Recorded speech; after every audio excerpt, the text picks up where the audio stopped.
tarde, seja bem-vindo à rubrica da Agência Eclésia Memórias que Contam. Uma iniciativa neste tempo da Quaresma que recorda figuras da Igreja que nos deixaram nestes tempos de pandemia. Hoje vamos falar de duas figuras da Diocese de Leiria Fátima que marcaram de forma indelével este território eclesial. Refiro-me ao cônego Manuel Gaspar e ao padre Benevenuto de Oliveira Dias. Para falar destes sacerdotes, tenho comigo o vigário-geral da Diocese de Leiria Fátima, padre Jorge Guarda. Padre Jorge Guarda, quem foram estas figuras incontornáveis que marcaram de forma indelével esta Diocese? Então, começamos pelo cônego Gaspar, foi o padre que eu tenha conhecido que durou mais tempo, uma vez que durou até os 101 anos, e portanto uma vida longa. Quem foi ele? Naturalmente foi um dos... portanto, morreu com 101 anos, o que quer dizer que nasceu em 1918. Fez o percurso que é normal em cada um dos sacerdotes, e depois do seu percurso de trabalho na Diocese destacam-se, eu diria, 3 ou 4 aspectos. O primeiro aspecto foi o seu trabalho no seminário. Portanto, foi prefeito, foi professor durante muitos anos, os alunos dele recordavam o seu jeito pedagógico para fazer aprender as matérias que ensinavam, e foram várias, quer no seminário menor, quer depois mais tarde na área da liturgia, no seminário maior e na formação pastoral. Depois, um outro setor importante foi dos serviços diocesanos, movimentos e serviços diocesanos, na medida em que fez parte ainda nos tempos pré-conciliares de serviços como o da catequese, que na altura não se chamava bem assim e que tinha outra dinâmica, da pastoral das vocações, da liturgia. Foi assistente também de vários movimentos da época. Lembram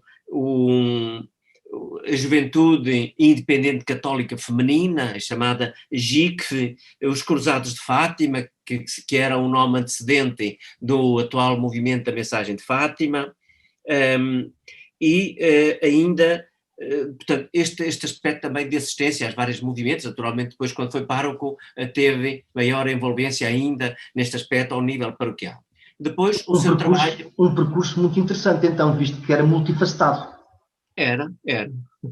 Depois, o seu percurso também como pároco, foi pároco de 2 grandes paróquias marrazes, primeiro, durante alguns anos, e depois passou para Leiria, onde esteve durante 20 anos como pároco da Sé. E note-se que Leiria é talvez um dos poucos casos em que a cidade tem uma única paróquia, neste caso, a Sé. E, portanto, foi durante 20 anos aí esse percurso. Como é que ele tinha sensibilidade para a liturgia, para a catequese, para as vocações? Quer dizer, como eu disse, era multifacetado, mas era necessário uma sensibilidade específica para estas áreas pastorais. Sim, evidentemente que no caso da catequese era já na época da chamada doutrina cristã, portanto era nessa altura a catequese dada e desenvolvida muito à base de pequenas explicações e depois pergunta-resposta. Portanto, essa é a época que eu não conheço muito bem dele, mas é essa. Ao nível da vivência e do seu cuidado como pároco, destaco aí de facto a sensibilidade para a liturgia era um grande aspecto importante dele, e foi aquilo que desenvolveu como amador, na medida em que ele não fez nenhuma especialização na área da liturgia. Era um amador, estudava por ele próprio, procurava cultivar essa dimensão ao longo da sua vida. E, como pároco, um dos aspectos que eu estava para dizer era o cuidado dele, e uma experiência que ele teve, era o acolhimento aos padres novos, na medida em que teve vários padres que acolheu para estágio pastoral, para os primeiros anos do ministério, e segundo o testemunho que eu ouvi por ocasião da morte dele, dizendo que ele respeitava muito as iniciativas dos padres novos que trabalhavam com ele, e, portanto, era acolhedor. E eu notei que alguns dos padres que passaram pelas suas mãos, passa a expressão, depois visitavam-no, nutriam para com ele e também para com a empregada que o acompanhavam um carinho, um afeto, uma gratidão que eram de facto notáveis. E, portanto, Um ser humano bastante afável. Sim, sim. Eu próprio, pároco recém-ordenado, recordo-me de me ter convidado lá para casa, para almoçar, para conversar, e portanto um gesto de acolhimento de um padre já maduro, por assim dizer, mas a acolher um padre recém-ordenado, e portanto registrei isso, e registro na memória como um dos momentos assim importantes. Tal como registrou também, através da sua máquina fotográfica, o aniversário dele, o centenário, suponho eu. Sim, também eu registro isso, é verdade. Na medida em que participei, ele já estava na Casa do Clero, participei, foi um dia até que o Sr. Bispo não pôde ir por causa de outros empenhos, e fui eu representá-lo, e fez-se uma festa na Casa do Clero, com os utentes, com familiares, e portanto eu procurei registar esse momento através de várias das suas fotografias. Evidentemente que não as mostrei todas, mas aquela mais importante que eu não quis mostrar, porque implica outras pessoas, que era a sua sobrinha neta a pegar-lhe pela mão e ele inclinado para ela numa relação de afeto, diria de ternura, assim, excepcional. Pronto, tenho pena de não mostrar isso, mas que implica outra pessoa, no caso uma criança, e por isso nós divulguei compreendemos. essa Nós compreendemos. O padre Jorge Guarda tirou... Já agora, antes disso, antes de dizer dessas fotografias, é que o padre Gaspari era um apaixonado pela fotografia. Era mesmo isso que eu ia perguntar. O padre Jorge Guarda tirou-lhe fotografias, mas ele tinha uma paixão também pela fotografia. Tinha. E é curioso que, pronto, eu não conheço muito dessa faceta, mas lembro-me de, na Casa do Clero, uma altura em que eu fui lá fazer uma visita com o Sr. Bispo, e ele ainda estava com bastante vitalidade na altura, e lá foi buscar a sua máquina fotográfica para nos tirar uma fotografia lá no claustro da Casa do Clero, ainda como sinal dessa paixão que ele nutria desde há muitos anos. E, portanto, agora não tenho propriamente dados, porque também não procurei, dessa paixão e dos dados e do espólio, por assim dizer, dessa sua paixão. Mas era um aspecto assim curioso, interessante nele, humanamente falando. Com mais de 100 anos de vida, devia ter um bom espólio fotográfico. É natural que sim. É natural. Sei que também colaborou em várias publicações a nível da pastoral litúrgica, não foi? Sim, uma das atividades que ele fez, bem, ele tinha o trabalho na diocese, e era ele que cuidava da formação litúrgica dos seminaristas e dos sacerdotes, nomeadamente na altura em que a formação foi feita aqui na diocese, e era também ele que cuidava, enquanto responsável do secretariado diocesano da pastoral litúrgica, era ele também que cuidava da formação litúrgica e dos ministros extraordinários da comunhão, e portanto tinha todo um trabalho nessa linha. E às vezes publicava também nos jornais diocesanos alguns artigos de publicação. A outro nível, ele, não sei se apenas quando já estava na Casa do Clero ou antes, creio que antes ainda, ele colaborava na revisão literária e litúrgica, digamos assim, de livros litúrgicos a nível nacional, portanto colaborando com o Secretariado Nacional de Liturgia, e também noutro tipo, colaborando também com os escritos ou com as publicações que o Santuário de Fátima fazia. Pelo menos em determinada época ele fazia esse trabalho. Depois colaborou também na revisão linguística e literária da publicação da Bíblia Monumental Ilustrada, que foi uma edição, digamos assim, bastante marcante, creio eu, no panorama das publicações da Bíblia. Mas vamos agora falar um pouco também do padre Benevenuto Oliveira Dias. Não tinha 100 anos, mas estava lá próximo. É verdade. Sim, estava com 94, portanto, diferentemente do cônego Gaspari, o padre Benevenuto exerceu o seu ministério ao longo da sua vida, sempre na mesma paróquia. Portanto, caso raro, 60 anos na mesma paróquia. 60 anos, 2 como coadjutor, com a designação que se usava na altura para um padre que ia colaborar com outro, e 58 como pároco. E, portanto, desenvolveu ali um trabalho ao longo de várias gerações que desenvolveram isso. Portanto, ele faleceu já este ano, em 16 de janeiro passado, estava na casa, no Centro Social Paroquial, por ele fundado, lá na paróquia, na Freixianda, e pronto, e faleceu, foi um dos poucos que faleceu com Covid aqui na Diocese. Mas também tinha bastante obra, tanto do ponto de vista da liturgia, sei que também fazia uma pregação muito cuidadosa, preparava de forma meticulosa as homilias.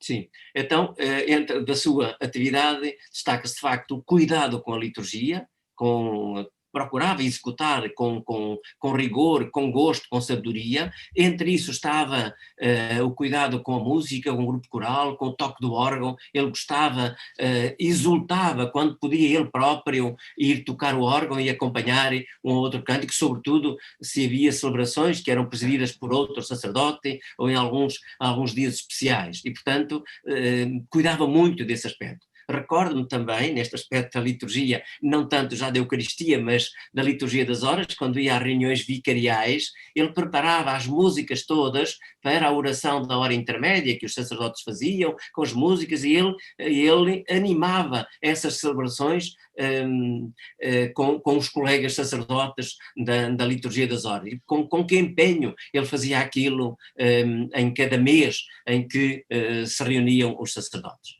Depois, passando para outra área, a área da catequese, ele empenhava-se também muito na sua paróquia, na catequese. Recordo o recurso aos meios audiovisuais, aos filmes, o uso do salão para grandes encontros, na preparação para as celebrações principais da profissão de fé ou do crisma, ou assim, com que empenho ele falava desses ajuntamentos, chamemos-lhe assim, das crianças, adolescentes e jovens para as celebrações.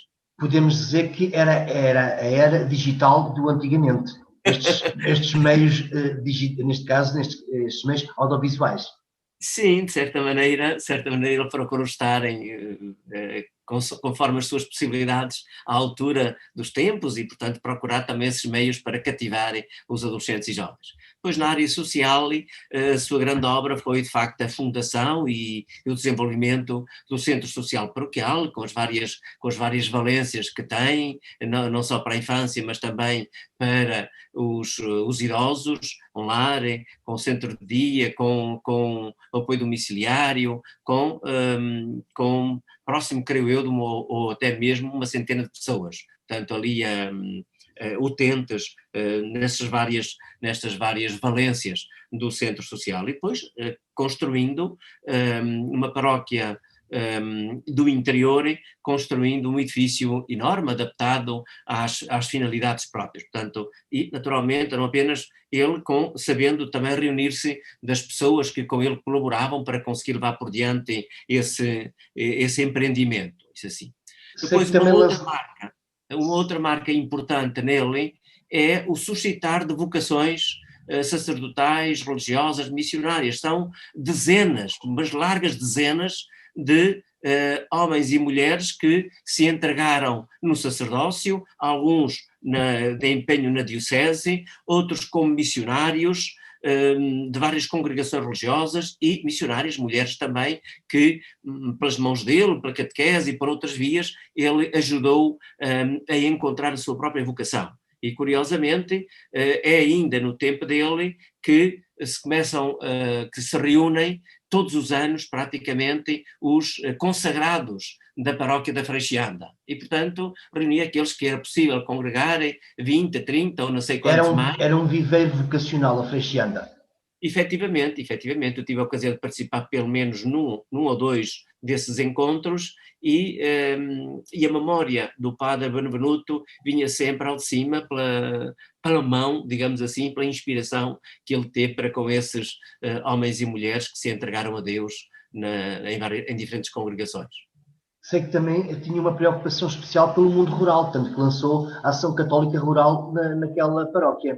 Quer dizer, não, enfim, ele procurou naturalmente fazer recurso dos movimentos de apostolado laical, cada um na sua época, portanto, na época própria, com a Ação Católica Rural, depois desenvolveram-se os cursos de cristandade e ele também procurou apoiá-los e fazer com que isso fosse uma ajuda na formação dos leigos na sua paróquia, ou vários outros movimentos de expressão variada, por assim dizer, mesmo com os jovens sem fronteiras. Creio que vem ainda também do tempo dele o desenvolvimento dos jovens piritanos que também encontravam nele um carinho, um apoio para o desenvolvimento da sua vida cristã e do seu testemunho missionário.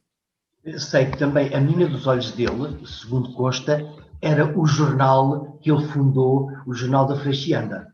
Sim, a Voz da Freixianda era de facto o jornal que ele fundou e que acarinhava, porque além de levarem formação, informações e vários outros elementos de utilidade para a vida das pessoas naquela comunidade, era também um elo de ligação com a imigração.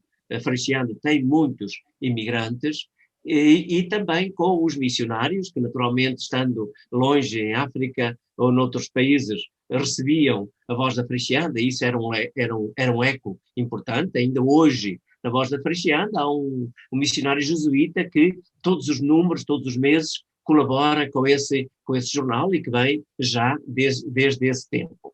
A propósito também desta vertente da relação com os imigrantes, encontrei já depois da morte do padre Benevenuto uma altura em que ele foi à América visitar os imigrantes e creio eu também recolher fundos para o Centro Social Paroquial ou para alguma obra na igreja que ele estava a desenvolver.